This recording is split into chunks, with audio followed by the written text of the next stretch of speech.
You are listening to 600 Saga. Today's feature is The Woman and the Wolf by Mariah Avix. The woman walked in the twilight next to her giant wolf. As they neared the town, the doors closed and curtains were pulled. She rested her arm on the wolf, who came up past her waist. Several of the doors had baskets in front. The wolf pulled away from her and pawed silently over to one of the baskets and picked it up. She took the basket from him. They walked past a house and heard sobbing coming from inside. The woman twisted her fingers in the soft fur of the wolf. As they walked past the church, the pastor came out and bowed deeply. The woman nodded and the wolf shook his shoulders. A soft whispering carried on the wind, the pastor's prayer. She opened the gate to the cemetery and sat on a large stone, placing the basket next to her. It would most likely be a few hours. She took out the hand pie and unwrapped it from the cloth. The wolf whined, and she tilted her head at it with a sigh. She reached into the basket again and pulled out a second piece of cloth and unfolded it. Several chunks of raw meat and a large bone. She tossed one of the chunks of meat as far as she could. The wolf chased it into the last light and leapt into the air over an old grave to snatch the meat.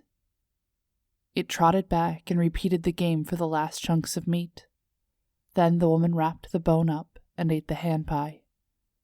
The wolf padded over to the new grave and sniffed around. It looked back at the woman, and she shrugged. The wolf came back over and laid down near her feet, eyes fixed on the unmarked grave. She folded the cloth back up, tucking it in the basket, and then folded her hands in her lap to watch the grave as well. The last of the sun's rays had long since disappeared, and the night was starry.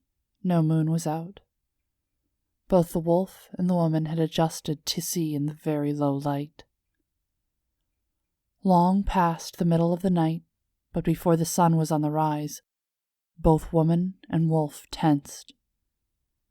A tiny sound, easily dismissible as a forest creature. Then another sound. The woman put her hand on the wolf's head, and the deep vibrations of the growl were felt, but not heard. The wolf shifted, pulling his paws under himself, tensing muscles, poised for a pounce. The earth on the fresh grave moved, a few clumps of dirt readjusting themselves, then more moved, then a heaving of dirt. A hand came through the dirt, a very small hand.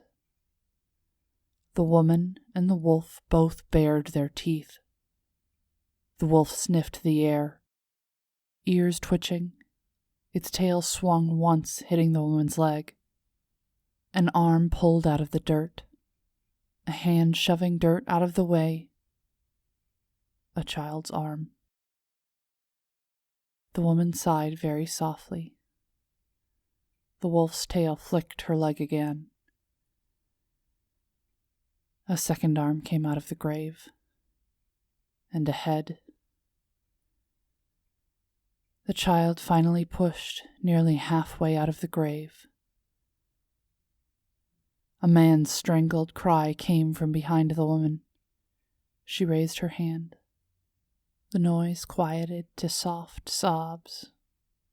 The woman stood and walked slowly over to the grave and knelt down in front of the child. She stared into its eyes. It stared back with dead eyes for a moment before launching its body at her. It was no longer a child. She blew a breath at the beast and then hung her head.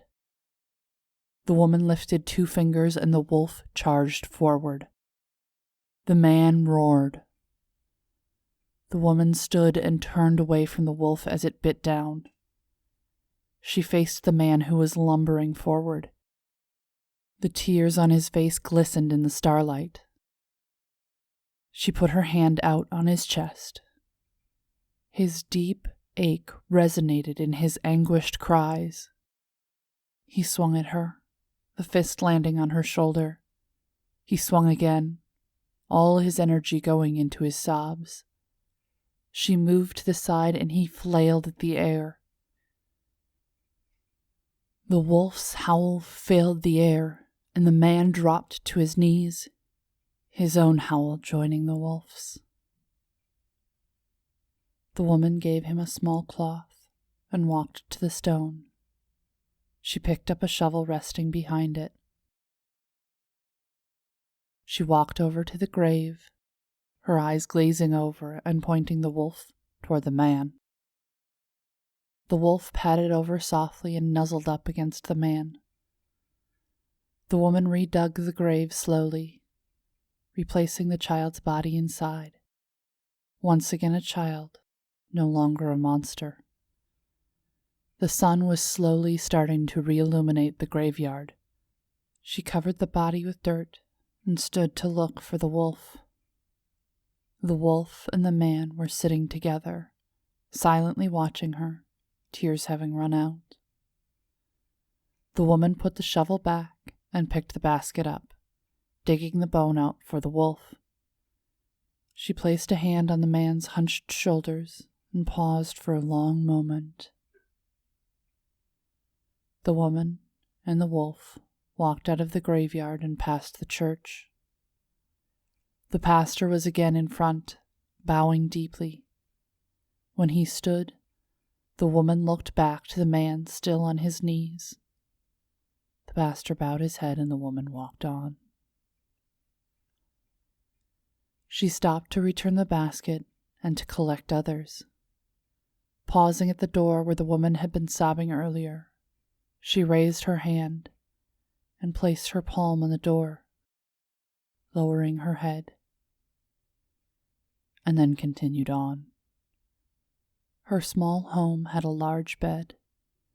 The wolf leapt up on it, and the woman set the baskets down. She walked to the bed and laid down, burying her head in the wolf's soft fur, and sobbed until sleep came with the sun.